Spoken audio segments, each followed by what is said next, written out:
اعوذ باللہ من الشیطان الرجیم بسم اللہ الرحمن الرحیم رب اشرح لی صدری ویسر لی امری واحلل عقدۃ من لسانی یفقہوا قولی بسم اللہ الرحمن الرحیم ان اللہ وملائکتہ یصلون علی النبی یا ایھا الذین آمنوا صلوا علیہ وسلموا تسلیما اللہم صلی علی محمد وعلی آل محمد کما صلیت علی ابراہیم وعلی آل ابراہیم انک حمید مجید اللہم بارک علی محمد وعلی آل محمد کما بارکت علی ابراہیم وعلی آل ابراہیم انک حمید مجید۔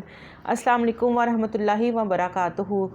آج ہم انشاءاللہ حدیث مبارکہ کا مطالعہ کریں گے جس میں نبی کریم صلی اللہ علیہ وآلہ وسلم کے حلیہ مبارک میں ماشاءاللہ بتایا گیا ہے، اور پھر جو نبی پاک صلی اللہ علیہ وآلہ وسلم کے مہر نبوت تھی اس کا ذکر آیا ہے۔ تو صحیح مسلم کی حدیث مبارکہ ہے، جابر بن سمرہ رضی اللہ عنہ بیان کرتے ہیں رسول اللہ صلی اللہ علیہ وآلہ وسلم کے سر مبارک اور داڑھی کے اگلے حصے کے کچھ بال سفید ہو چکے تھے۔ جب آپ تیل لگاتے تھے تو وہ نظر نہیں آتے تھے، اور جب آپ صلی اللہ علیہ وآلہ وسلم کے سر کے بالوں میں کنگھی نہیں کی ہوتی تھی تو وہ نظر آتے تھے۔ سبحان اللہ۔ آپ کی داڑھی کے بال گھنے تھے۔